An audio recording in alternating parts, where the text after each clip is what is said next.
Ortho effect समझने के लिए एक हम प्रॉब्लम से स्टार्ट करते हैं ऑर्थो इफेक्ट को। ए है फॉर्मिक एसिड और ए है बेंजोइक एसिड। इस दोनों में कौन स्ट्रॉन्ग एसिड होगा? इसको समझ गए तो ऑर्थो इफेक्ट समझ गए। फॉर्मिक एसिड स्ट्रॉन्गर एसिड होता है बेंजोइक एसिड से। फॉर्मिक एसिड स्ट्रॉन्गर एसिड होता है बेंजोइक एसिड से। क्यों? क्योंकि इक्विवेलेंट रेजोनेटिंग स्ट्रक्चर बनाता है। नहीं तो फेनाइल ग्रुप कायदे से माइनस आई इफेक्ट था, याद आ रहा है? C6H5 minus I effect. तो हम लोग अगर सोचते अभी तो इलेक्ट्रॉन खींचता तो स्ट्रॉन्ग एसिड होता।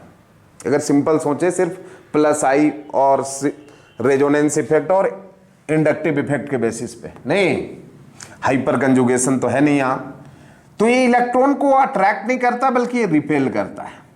बात को समझिएगा। ये हम लोग एक ही रूल जानते हैं एसिडिक स्ट्रेंथ देखने का कि H प्लस देने के बाद जो ज्यादा स्टेबल होगा वो स्ट्रॉन्ग एसिड होगा। तो दोनों से H प्लस हटा दीजिए। ऐसे आपको हम क्रॉस कंजुगेशन अलग से पढ़ाएं एक टॉपिक। तो इस क्वेश्चन को तो आप एक्सप्लेन कर सकते हैं क्रॉस कंजुगेशन से, तो इसका आंसर देना ज्यादा मुश्किल नहीं है। देखिए यहां पे इसमें इक्विवेलेंट रेजोनेटिंग स्ट्रक्चर बनाएगा। जब भी बनाएगा तो यही दोनों में से कोई बनेगा, एक ए या तो एक HCO माइनस और डबल बॉन्ड O, इक्विवेलेंट बनाएगा। जबकि इसमें इधर तो बनाएगा लेकिन कभी कभी इधर से भी क्या हो जाएगा? क्रॉस हो जाएगा। नहीं, और जब क्रॉस हो जाएगा तो ये नेगेटिव यहीं रुक जाएगा। जबकि इसमें नेगेटिव क्या हो रहा है? डिलोकलाइज हो रहा है। तो मोर डिलोकलाइजेशन मोर स्टेबल। तो H प्लस देने के बाद जो फॉर्मेट आयन है वो ज्यादा स्टेबल है, जबकि बेंजोएट आयन जो है वो अनस्टेबल है ड्यू टू क्रॉस कंजुगेशन। इसलिए फॉर्मिक एसिड क्या होता है? Stronger acid than benzoic acid.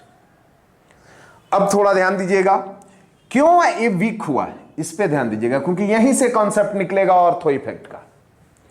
यहां पे एक इधर से क्रॉस कर जाएगा। क्यों क्रॉस कर रहा है? क्योंकि ये दोनों सेम प्लेन में है। अगर सेम प्लेन में नहीं होता तो रेजोनेंस नहीं होता, और रेजोनेंस नहीं होता तो ये जो क्रॉस कंजुगेशन के कारण वीक हुआ वो तो स्ट्रांग हो जाता। क्योंकि C6H5 क्या होता है? माइनस आई इफेक्ट भी शो करता है। क्या शो करता है? Minus I effect. क्या आपको पता है? अब अगर इसका रेजोनेटिंग स्ट्रक्चर बना करके देखिए तो ये CO माइनस हो गया और इधर O माइनस और यहां पे प्लस, नहीं, और इसके बाद यहां पे प्लस के बगल में क्या तोड़ दोगे? माइनस। तो ये नेक्स्ट रेजोनेटिंग स्ट्रक्चर जो बन जाएगा वो ऐसा बन जाएगा, पॉजिटिव यहां और CO माइनस O माइनस यहां। आंसर मेरा मिल चुका है, बस हम इसको ऑर्थो इफेक्ट के लिए तैयार कर रहे हैं। आंसर हमको पता हो गया कि formic acid stronger acid than है बेंजोइक एसिड। रीजन क्या? Due to cross conjugation. Clear है? अब यहां पे पॉजिटिव के बगल में क्या तोड़ोगे? नेगेटिव। तो नेक्स्ट रेजोनेटिंग स्ट्रक्चर जो बन जाएगा, ये ऑनलाइन दिख रहा है ना? दिख रहा है तो लोगों को। तो ए बन जाएगा ऐसा, डबल बॉन्ड, यहां डबल बॉन्ड और यहां आ गया पॉजिटिव और ये हो गया CO माइनस और O माइनस। देखिए एक ऐसा तरीका है कि आप इसको ऐसे एक्सप्लेन कर दिए ड्यू टू क्रॉस कंजुगेशन। एक और तरीका है, आप अगर पढ़े होंगे मॉर्सन बॉय में एक एक्सप्लेनेशन दिया हुआ है डिटेल, तो इसमें ये कहता है कि इसमें माइनस आई इफेक्ट हो रहा है लेकिन ये पाई इलेक्ट्रॉन सेम प्लेन में आ गया तो इधर से रिपल्सन हुआ है जिसके कारण यहां क्या होने लगा? प्लस R, तो ये अनस्टेबल हो गया नेगेटिव। यहां पे भी क्या होने लगा? प्लस R, तो ये भी क्या हो गया? नेगेटिव। और यहां पे भी प्लस R हो गया। ये थोड़ा और यूजफुल बनाने के लिए इसको हम इस तरह से एक्सप्लेन कर रहे हैं एक और तरीके से। तो यहां पे भी हो गया प्लस R, और ये 3 प्लस R जो हुआ वो ग्रेटर देन हो जाता है माइनस आई से, मतलब इलेक्ट्रॉन डेंसिटी उधर ज्यादा बढ़ा दिया। मतलब फेनाइल ग्रुप इलेक्ट्रॉन खींच नहीं रहा है बल्कि ओवरऑल इलेक्ट्रॉन रिलीज कर रहा है। और ये तब ऐसा होगा जब बेंजोइक मतलब कार्बोक्सिलिक एसिड बेंजीन न्यूक्लियस से डायरेक्टली अटैच्ड होगा। अब ध्यान देना यहां पे, जब ये रियल में क्या करा, phenyl group electron releasing effect show करा। क्यों? क्योंकि रेजोनेंस बना रहा है। अगर ये रेजोनेंस नहीं बनता तो फिर C6H5- क्या करता, इलेक्ट्रॉन को अपने तरफ खींचता। तो इलेक्ट्रॉन रिलीज करता है, लेकिन कितना, मिथाइल से कम। मतलब जो एस्टिक एसिड होता है वो क्या एसिड होता है, बेंजोइक एसिड से। तो फेनाइल ग्रुप ओवरऑल क्या करना शुरू किया, इलेक्ट्रॉन रिलीज करना शुरू किया। क्यों? क्योंकि रेजोनेंस हुआ। अगर रेजोनेंस नहीं होता तो ये क्या होता, -I होता। मतलब वो इससे भी क्या होता है, स्ट्रॉन्ग एसिड। अब यहां पे ध्यान दीजिएगा, लेकिन रिलीज करता है कितना, लेस देन मिथाइल। क्या, लेस देन मिथाइल। एक थोड़ा इसमें लगाना है ना, तो फिर आगे कंफ्यूजन हो जाएगा, फिर इसीलिए इसको लाए। तो phenyl group overall electron releasing effect show कर रहा है लेकिन लेस देन मिथाइल। तो एक एग्जांपल आपको कंप्लीट सिखा देगा रेजोनेंस इफेक्ट। पहले इसमें आप ऊपर में लिखिए, formic acid stronger acid than benzoic acid why, और उसके बाद एक लाइन लिखिए,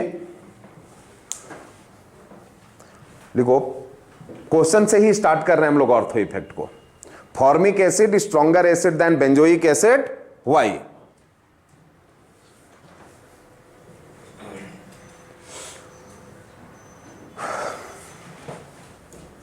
तो इसमें एक लाइन लिख दीजिए, phenyl group has a overall releasing effect, electron releasing effect, overall electron releasing effect when directly attached with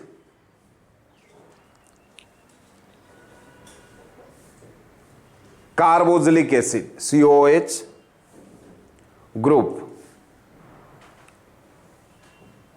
which is smaller than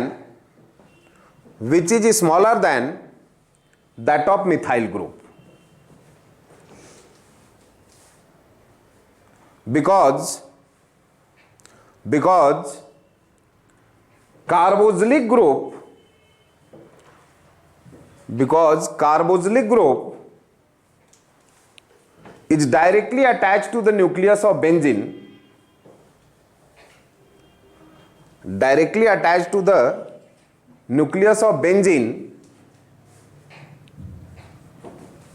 plus R effect overcome minus I effect. Directly attached with benzene nucleus plus R effect overcome minus I effect. और बाकी ये photo बना लीजिएगा तो अपने आप clear बोल रहा है। नहीं, इसको अगर दो तरीके से हम बताएं, एक तो इसका आंसर देना बड़ा आसान था, ड्यू टू क्रॉस कंजुगेशन। अब हम लोग मेन पॉइंट पे आते हैं, इसको लिखिए जल्दी से। और अब ऑर्थो इफेक्ट देखिए कितना इजीली आप समझ गए जाइएगा। और ऑर्थो इफेक्ट समझ गए मतलब बेंजोइक एसिड का और उसके सब्स्टिट्यूटेड बेंजोइक एसिड का एसिडिक स्ट्रेंथ आसानी से बना लोगे। हम लोग को पढ़ना ऑर्थो इफेक्ट था, लेकिन इस एग्जांपल को देखिए हम लोग उसको समझने के लिए। ऐसे क्रॉस कंजुगेशन तो आपको पहले भी बताए थे, लेकिन एक बार रिकैप कर दिए और एक और मेथड से इसको एक्सप्लेन करने का कोशिश किए। जितना बोले सब समझ गए?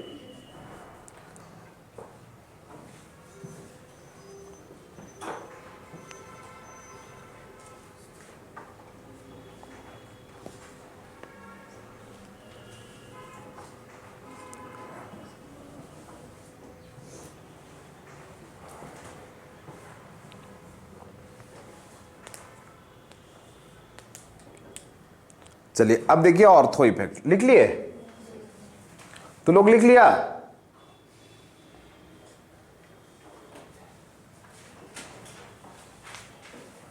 अरे ये सब तो कॉमन क्वेश्चन है, ये सब तो मेडिकल लाइक है ना, इतने ऑप्शन दे देगा तो ये तो आसानी से बना लोगे।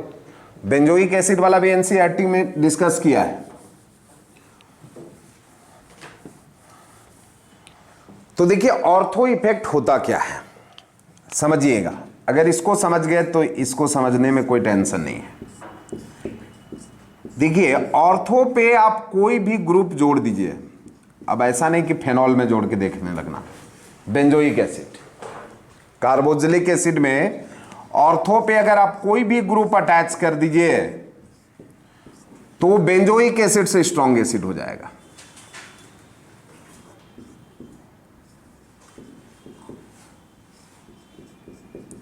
कोई भी, और दोनों तरफ जोड़ दे तो और ज्यादा, कोई भी ग्रुप अटैच कर दें, ध्यान रखिएगा, कोई भी ग्रुप चाहे प्लस आई चाहे तो माइनस आई, बस एक बात ध्यान रखना, GNH2 के बराबर नहीं होगा। अभी मत बोलना केमिस्ट्री में एक्सेप्शन आ गया, क्योंकि हम आपको बोले केमिस्ट्री में एक्सेप्शन नहीं होता। अब आप कॉमन सेंस लगाओ, NH2 लगा देंगे यहां, तो NH2 है बेस, इसका H प्लस खींच के क्या बना लेगा, सॉल्ट है, तो टिकेगा ही नहीं, तो फिर कंपेयर क्या करेंगे, इसीलिए NH2 आ जाएगा तो ये न्यूट्रलाइज हो जाएगा, तो फिर तो स्ट्रॉन्ग एसिड हो जाएगा। मतलब एक कोई भी यहां बेस नहीं जोड़ देना है, ठीक है, मतलब NH2 ही जो आपके सिलेबस में उसके अनुसार NH2, NHR, NR2 छोड़ करके कोई भी रहेगा, तो ये ऑर्थो ए वाला क्या हो जाएगा, स्ट्रॉन्ग, सॉरी ए वाला क्या हो जाएगा, स्ट्रॉन्ग एसिड। इवन प्लस आई वाला ग्रुप भी रहेगा तब भी। ऐसा क्यों हो रहा है, इसी का नाम है ऑर्थो इफेक्ट, लेकिन अभी एक्सप्लेन नहीं हुआ है। देखिए यहां पे बस ध्यान रखिएगा, G not equal to NH2। अब बात समझिएगा ऑर्थो इफेक्ट का। ऑर्थो पे कोई भी ग्रुप अटैच कर देंगे तो बेंजोइक एसिड से स्ट्रॉन्गर एसिड हो जाएगा। रीजन क्या, ऑर्थो इफेक्ट। ये ऑर्थो इफेक्ट है क्या समझिए। अभी कुछ देर पहले हम बेंजोइक एसिड का रेजोनेटिंग स्ट्रक्चर बना रहे थे, तो इधर से क्रॉस कंजुगेशन हो रहा था H प्लस देने के बाद, तो क्रॉस कंजुगेशन हो रहा था मतलब रेजोनेंस हो रहा था यहां, इसलिए ये वीक एसिड हो गया था, क्योंकि H प्लस देने के बाद अगर इधर रेजोनेंस बनाएगा तो इक्विवेलेंट नहीं बना रहा था। तो phenyl group plus electron releasing का काम कर रहा था। अभी देखिए आप, क्यों, क्योंकि ये प्लेनर था, ए वाला बेंजीन न्यूक्लियस और एक कार्बोक्सिलिक एसिड का ग्रुप क्या है, प्लेनर था, एक ही प्लेन में हो रहा था, इसलिए इधर से रेजोनेंस हो रहा था, क्रॉस कंजुगेशन हो रहा था, प्लस आर इफेक्ट स्ट्रॉन्गर हो जा रहा था माइनस आई से। लेकिन जब ऑर्थो पे आप कोई भी ग्रुप अटैच कर दें तो इसका प्लेन क्या हो जाएगा, कोई भी ग्रुप रहेगा जो हाइड्रोजन छोड़ के, कोई भी हाइड्रोजन तो ऐसे भी है इसमें, कोई भी ग्रुप अटैच कर दे तो इसका प्लेन क्या हो जाएगा, चेंज हो जाएगा।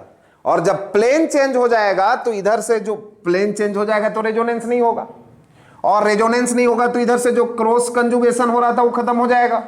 और ये वीक एसिड क्यों था, ड्यू टू क्रॉस कंजुगेशन, और क्रॉस कंजुगेशन ही खत्म हो गया क्योंकि रेजोनेंस अब नहीं होगा, क्योंकि इसका प्लेन चेंज कर गया। तो जब ऑर्थो पे कोई भी ग्रुप अटैच करेंगे तो इसका प्लेन चेंज हो जाएगा, और जब प्लेन चेंज हो जाएगा तो रेजोनेंस नहीं बनेगा, तो ये क्रॉस कंजुगेशन नहीं होगा, तो ये क्या हो जाएगा, स्ट्रॉन्गर एसिड हो जाएगा। इसीलिए ऑर्थो पे कोई भी ग्रुप अटैच करते हैं तो क्या हो जाता है, बेंजोइक एसिड से स्ट्रॉन्गर एसिड हो जाता है। इसी स्पेशल इफेक्ट का नाम क्या है, ऑर्थो इफेक्ट। समझे बात को, ऑर्थो पे कोई भी ग्रुप अटैच कर दिए, इसका प्लेन क्या कर देगा, चेंज कर देगा। तो ये क्यों वीक एसिड हो रहा था, क्योंकि क्रॉस कंजुगेशन हो रहा था। क्रॉस कंजुगेशन क्यों हो रहा था, क्योंकि रेजोनेंस हो रहा था, और जब प्लेन चेंज कर गया तो रेजोनेंस, तो क्रॉस कंजुगेशन बंद, तो ये स्ट्रॉन्ग एसिड। इसीलिए ऑर्थो पे कोई ग्रुप अटैच करेंगे तो क्या हो जाएगा, स्ट्रॉन्गर एसिड होगा। जैसे एग्जांपल देखिए, ए यहां पे है COOH, कोई इलेक्ट्रॉन रिलीजिंग इफेक्ट भी, मतलब यहां CH3 लगा दिए, और ये है बेंजोइक एसिड, तो ये क्या हो जाएगा, इससे स्ट्रॉन्गर एसिड हो जाएगा। नहीं, उसके बाद अगर यहां पे और ग्रुप लगा दें दोनों साइड से, जैसे COOH है, इधर भी CH3 लगाए, इधर भी CH3 लगाए, तो ये स्ट्रॉन्गर एसिड हो जाएगा क्या, जब एक साइड से लगा हो। नहीं, COH जैसे यहां पे लगा दिए CH3, थोड़ा बल्कि ग्रुप लगाए, तो जितना बल्कि होगा उतना ज्यादा प्लेन चेंज होगा, और उतना स्ट्रॉन्गर एसिड हो जाएगा। अगर थोड़ा छोटा ग्रुप जोड़ दें तो ये वीकर एसिड हो जाएगा। समझे बात? ऑर्थो इफेक्ट क्या है? ये वीक एसिड हो जाएगा। नहीं, अगर ऑर्थो इफेक्ट नहीं समझे हम लोग, सीधा सोचे तो इसका जस्ट उल्टा होगा आंसर। नहीं, इसमें ज्यादा प्लस आई हो रहा है, इसमें कम हो रहा है, इसमें और कम हो रहा है। नहीं, तो ऑर्थो पे अगर कोई ग्रुप अटैच्ड हो जाए बेंजोइक एसिड में तो ध्यान रखना ऑर्थो इफेक्ट, क्योंकि ऑर्थो पे कोई भी ग्रुप जुड़ेगा तो बेंजोइक एसिड से क्या हो जाएगा? स्ट्रॉन्गर एसिड हो जाएगा। इसी को बोलते हैं ऑर्थो इफेक्ट। क्यों हुआ समझे? लास्ट बार एक बार सुन लीजिए। नहीं, अल्काइल ग्रुप यहां जोड़े तो इसका प्लेन क्या हो गया? चेंज हो गया, और प्लेन चेंज हो गया तो क्रॉस कंजुगेशन नहीं होगा, और क्रॉस कंजुगेशन के कारण ही वीक एसिड था, नहीं तो फॉर्मिक एसिड से क्या हो जाता? Strong acid. और जब हम ग्रुप जोड़े तो प्लेन चेंज हो गया तो क्रॉस कंजुगेशन खत्म, तो स्ट्रॉन्गर एसिड हो गया। बात समझ गए? इसी इफेक्ट का नाम क्या है? Ortho effect. तो इसको लिख लीजिए थोड़ा सा, नहीं उसके बाद एग्जांपल में लिख लीजिएगा। NH2 क्यों अटैच नहीं करना है? NH2 कर देंगे तो सबसे लास्ट में ये हो जाएगा, क्योंकि इसका कहानी फिर बदल गया। NH2 आएगा, बेस है, इसका H+ खींच लेगा, ज्विटर आयन का नाम सुने होंगे, उस टाइप का आयन बन जाएगा। नहीं तो लिखो it is a special effect. बस जो बोले हैं तब से वही लिख दे रहे हैं। It is a special effect that is shown by ortho substituent. It is a special effect that is shown by ortho substituents. Generally, all ortho substituted benzoic acid,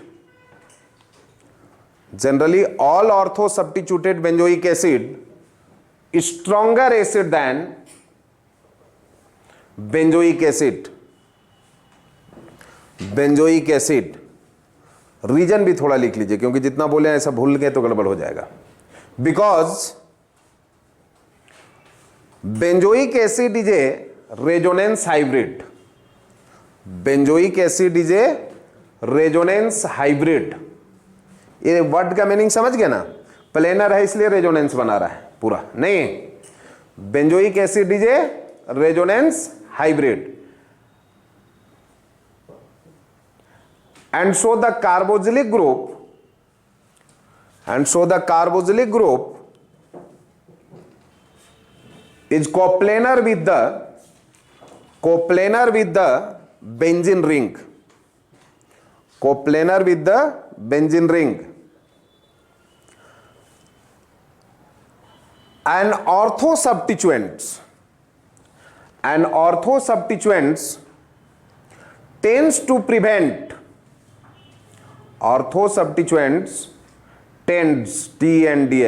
tends to prevent this coplanarity.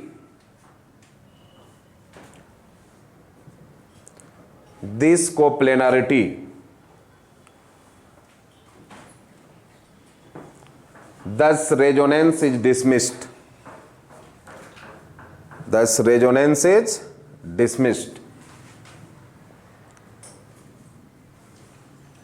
अगर cross conjugation वाला concept दिमाग में रखना है तो bracket में लिख देना that is cross conjugation dismissed. नहीं, और उसी के कारण भी एसिड हो रहा था। बाकी ये फोटो बना लीजिएगा, पूरा क्लियर समझा देगा। जल्दी लिख लीजिए, ये कहानी था ऑर्थो इफेक्ट का।